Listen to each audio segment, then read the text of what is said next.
সুধী শ্রোতা বন্ধুরা, তিয়াশার গল্পের বৈঠকে আপনাদের সবাইকে স্বাগত। আজকের বৈঠকের আমার নিবেদন ওরা কারা, লিখেছেন পুতুল ভট্টাচার্য। সাঁওতাল বিদ্রোহের একটি ছোট্ট ঘটনা আজকের গল্পের সঙ্গে যুক্ত। সত্য ঘটনা অবলম্বনে আজকের গল্পটি সম্পূর্ণ শোনার অনুরোধ রইল। শুরু করছি আজকের গল্প ওরা কারা।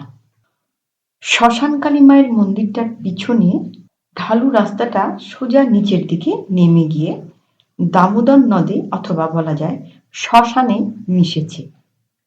মন্দির থেকে শ্মশানের দূরত্বটা একটু বেশি। দুইয়ের অবস্থান আর একটু কাছাকাছি হলে ভালো হতো। এই মুহূর্তে সুজয়ের অন্তত তাই মনে হচ্ছে। তার কাছে এই রাতের প্রতিটি পল একটি গোটা রাতের চেয়েও দীর্ঘ। কেন যে আসা, আফসোস হচ্ছে। আফসোস, অনুতাপ কোনো কিছুই প্রকাশ করে এখন আর লাভ নেই। সারাটা রাত তাকে অসীম ধৈর্য ধরে ভোর না হওয়া পর্যন্ত অপেক্ষা করতে হবে। মনটা বড় চঞ্চল হয়ে ওঠে। সুজয় শুনেছে শ্মশানের গণ্ডির মধ্যে ততটা ভয় নেই, ভয় গণ্ডির বাইরে। সুজয়রা যে জায়গাটাতে বসে আছে সেই জায়গাটা গণ্ডির বাইরে কি ভেতরে সুজয়ের জানা নেই। পাশেই ফাতনার দিকে চোখ রেখে নির্বিকার চিত্তে কঠিন ধৈর্যের পরীক্ষা উত্তীর্ণ হয়ে বসে আছেন দাসবাবু। কেউ কেউ বলে জেলে দাস, কিন্তু তিনি দুটোর কোনোটাই নন। কৃষ্ণকান্ত দাস, ডিভিসি অর্থাৎ দামোদর ভ্যালি কর্পোরেশন অফিসে কর্মরত একজন কর্মচারী। 24 ঘন্টায় যার মন পড়ে থাকে নদীর পাড়ে। অফিসে না গেলেই নয়, তাই যাওয়া আর কি। রাতটুকু ঘরে না কাটালেই নয়, তাই কাটানো। পেটে কিছু না দিলেই নয়, তাই খাওয়া। নদী পুকুরের জলে ভাসমান বড়শির ছিপের ফাতনার উপর দৃষ্টি রেখে সময় কাটাতে তার বড় সুখ। এর তুল্য সুখ তার কাছে পৃথিবীতে আর দ্বিতীয়টি নেই। ভোর 4টে, 4:30টায় বাড়ি থেকে বেরিয়ে পড়েন দাসবাবু। ডান হাতে গোটা তিনেক ছিপ, বাঁ হাতে দুর্গন্ধযুক্ত একটা থলে। থলেতে আছে পচা সর্ষের খোল, লাল ডেউ পিঁপড়ের ডিম, কেঁচো, মেথা অর্থাৎ বাখর আর গোলমরিচের গুঁড়ো মাখানো পচা ভাত।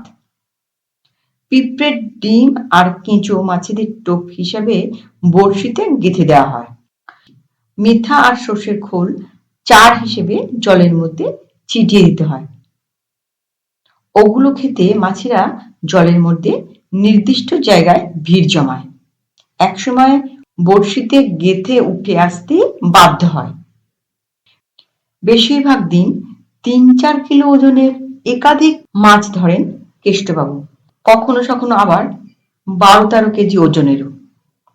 ওই মাছ কেটে কুটে বাড়ির জন্য রেখে প্রতিবেশীদের বিলিয়ে বেলা 10টার মধ্যে আবার অফিসে পৌঁছে যান। ডিভিসির ফিশ ফার্মে মাছ ধরার জন্য প্রতিদিনের টিকিট লাগে। মাইথন রাইট ব্যাংকের নদীতে মাছ ধরার জন্য মান্থলি টিকিট লাগে। এই নিয়ে ঘরে নিত্য নিত্য ঝগড়া। স্ত্রী বলেন, মাছ ধরার জন্য মাসে এতগুলো টাকার টিকিট কাটা, এদিকে ছেলে মেয়েদের প্রাইভেট টিউটরের টাকাটা কোনো মাসে সময় মতন দেওয়া হয় না। প্রতি 15-20 দিন অন্তর এর কাছে তার কাছে টাকা ধার চাইতে হয়। এসব আর ভালো লাগে না। কেষ্টবাবু নিজেও ভেবে দেখলেন, ঠিকই। একটু জ্ঞান হবার পর থেকেই ছেলে মেয়েরা ঘুম থেকে উঠে দেখে বাবা বাড়িতে নেই। প্রতিদিন সকালে বাবার এই অনুপস্থিতি তাদের কাছে নিত্য নৈমিত্তিক ব্যাপার। অনেকটাই গা সওয়া গোছের হয়ে গেছে। ওদিকে আবার বাবা বাড়ি ফিরলে লেখাপড়া শিখিয়ে তুলে বাড়ি বাড়ি মাছ বিলানোর অজুহাতে সকালের বেশ খানিকটা সময় পাড়া বেরিয়ে কাটে। তাছাড়া প্রতি মাসে এতগুলো টাকা মাছ ধরার টিকিটের পিছনে ব্যয় করা কোনো মানেই হয় না। মাছ ধরার নাম শুনলেই ইদানিং স্ত্রীর মনের ভিতরটা সম্ভবত বিমুখ হয়ে ওঠে, মুখ বেজার করে সামনে থেকে সরে যান। অতএব টিকিট কেটে মাছ ধরার সিদ্ধান্ত বাতিল। কিন্তু ওই যে স্বভাব যায় না বলে, মাছ ধরা দাসবাবুর পেশা নয়, নেশা। ঠিক হলো কল্যাণেশ্বরী শ্মশানের কাছে পিঠে কোনো জায়গায় বসে মাছ ধরবেন। ওখানে মাছ ধরার জন্য টিকিটও লাগবে না, লোকজনের ভিড়ভাট্টাও কম। যেমন ভাবা তেমনি কাজ। তবে প্রতিদিন অতখানি রাস্তা হাঁটা সে তো আর সম্ভব নয়, সপ্তাহে দুদিনই যথেষ্ট। তবে হ্যাঁ, শনিবার রাতে পৃথিবীর কোনো শক্তিই দাসবাবুকে ঘরে রাখতে পারে না। 10টা নাগাদ নৈশাহার সেরে শ্মশানের উদ্দেশ্যে যাত্রা করেন। সারা রাত মাছ ধরে ভোর ভোর বাড়ি ফেরেন। রাতে একা যান না, বেশিরভাগ দিন বড় পুত্রটিকে সঙ্গে নিয়ে আসেন। কোনো কোনো দিন আবার পাড়া প্রতিবেশী ভাই বন্ধুরাও সঙ্গী হয়। আজ সঙ্গী হয়েছে পাড়ার Sujoy Bhattacharya. Higher secondary final দিয়েছে। বন্ধু মহলের ডরপোক ভীতু বলে অখ্যাতি আছে বেচারার। আজ সারা রাত জেঠুর সঙ্গে শ্মশান চত্বরে থেকে প্রমাণ করে দেবে যে সে মোটেও ভীতু নয়। 1000 পাওয়ারের একটি ফিউজড বাল্ব, তাতে জল ভরা হয়েছে। জল ভরা বাল্বটিকে এমন একটা জায়গায় বসানো হয়েছে যার উপর স্ট্রিট লাইটের আলো সরাসরি এসে পড়েছে। বাল্ব এর ওপর পড়া আলো প্রতিফলিত হচ্ছে নদীর জলের বেশ খানিকটা জায়গা জুড়ে বৃত্তাকারে। ওই বৃত্তাকার আলোকিত জায়গাটুকুতে দাসবাবু মেথা আর খোল ছিটিয়ে দিয়েছেন। ওই নির্দিষ্ট জায়গাতেই ভাসছে দুটো ছিপের ফাতনা। সেই ফাতনার দিকে তাকিয়ে তাকিয়ে দাসবাবু বান্ডিল বান্ডিল বিড়ি শেষ করছেন। মাঝে মধ্যে চিবোচ্ছেন বাড়ি থেকে আনা খিলি খিলি পান। রাত 10:30 থেকে 2:30। এই 4 ঘন্টায় সব চারগুলো খেয়ে বাড়তিনে ঘাই মেরে মাছগুলো সব পালিয়ে গেল, একটাও ধরা দিল না। উপরের দিকে মন্দিরের কাছাকাছি কোনো জায়গা থেকে শেয়ালের সমবেত হুক্কা হা ডাক সুজয়ের হৃৎপিণ্ড এপর ওপর করে দিচ্ছে। বাড়িতে বসেও কয়েকবার সে এই ডাক শুনেছে, তখন কিন্তু আজকের মতো তেমন বীভৎস বলে মনে লাগেনি।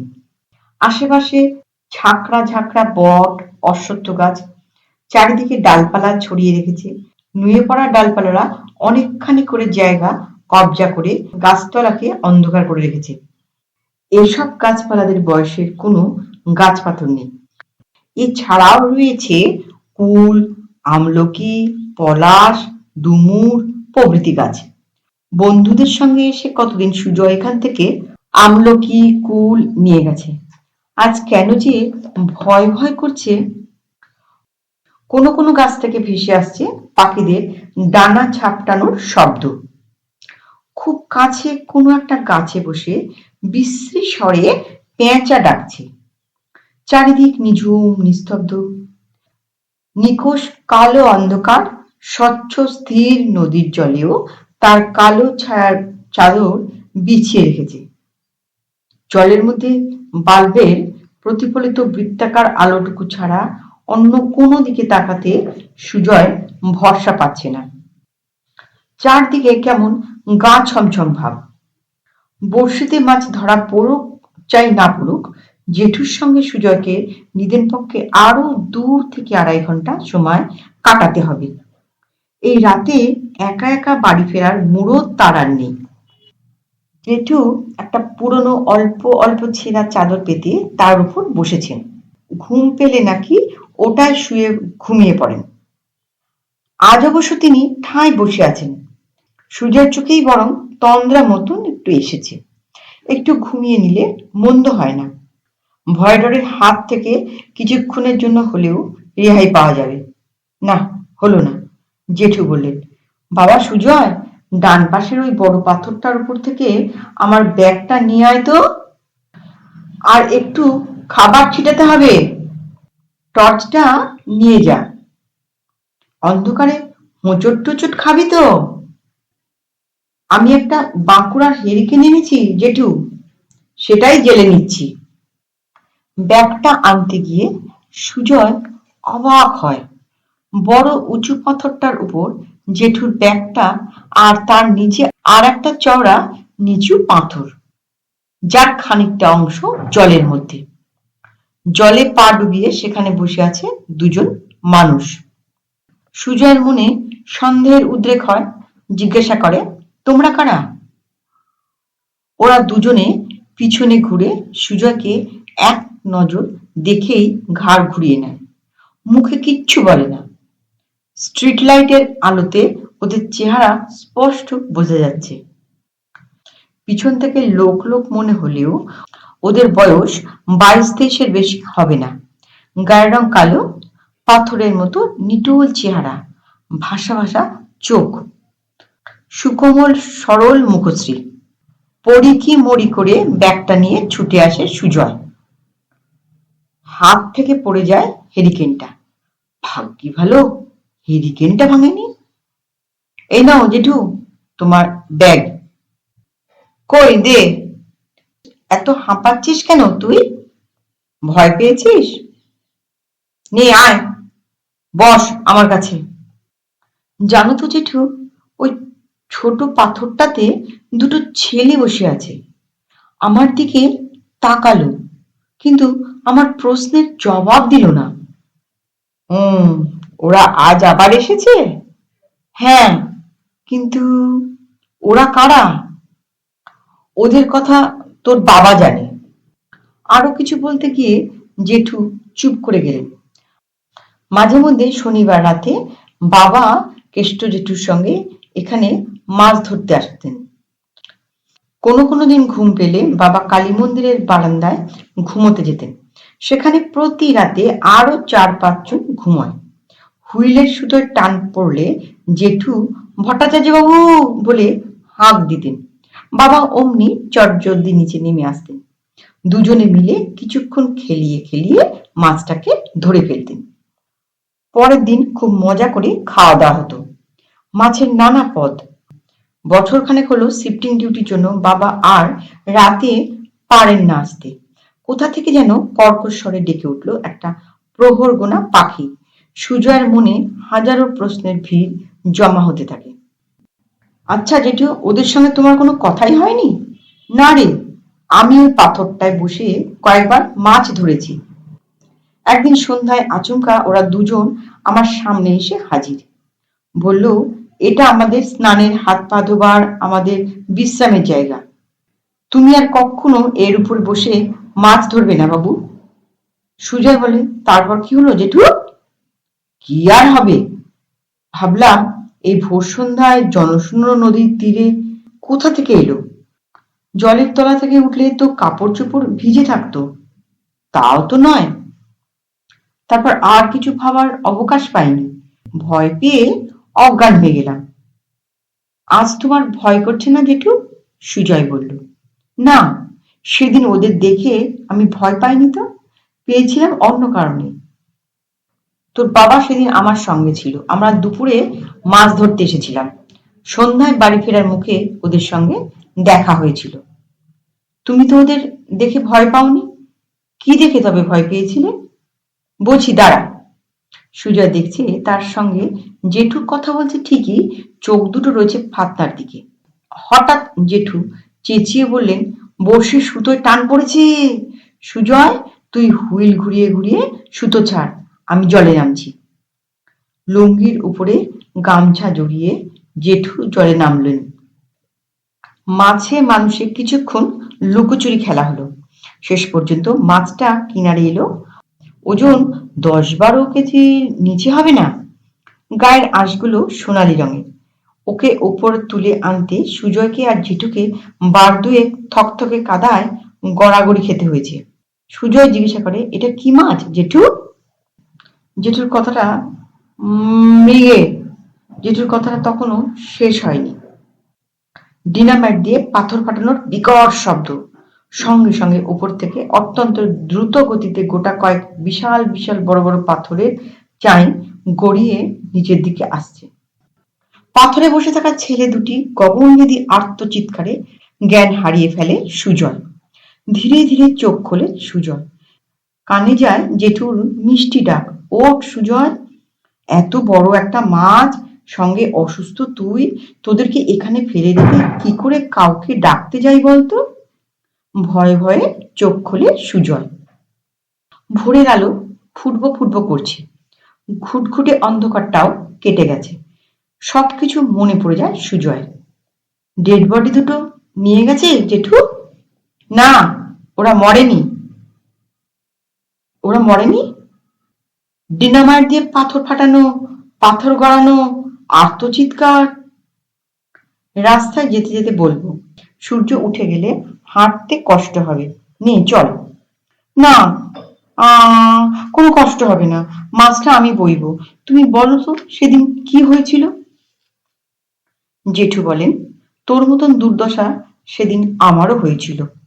একই শব্দ শুনে, একই দৃশ্য দেখে তোর বাবা ভয় পেলেও বেহুশ হয়নি, আর আমার তোর মতনই হয়েছিল অবস্থা। বাঁচাও বাঁচাও বলে চেঁচিয়েছি। শ্মশানের নাথু ডোম, বস্তির গোবিন্দ হাঁড়ি, সুখদেব সোরেন সন্ধ্যাবেলা শ্মশানকালী মায়ের মন্দিরে বসে গল্প করছিল। তোর বাবার চিৎকার শুনে ওরা ছুটে এসেছে। সুখদেব সোরেনের বয়স 92।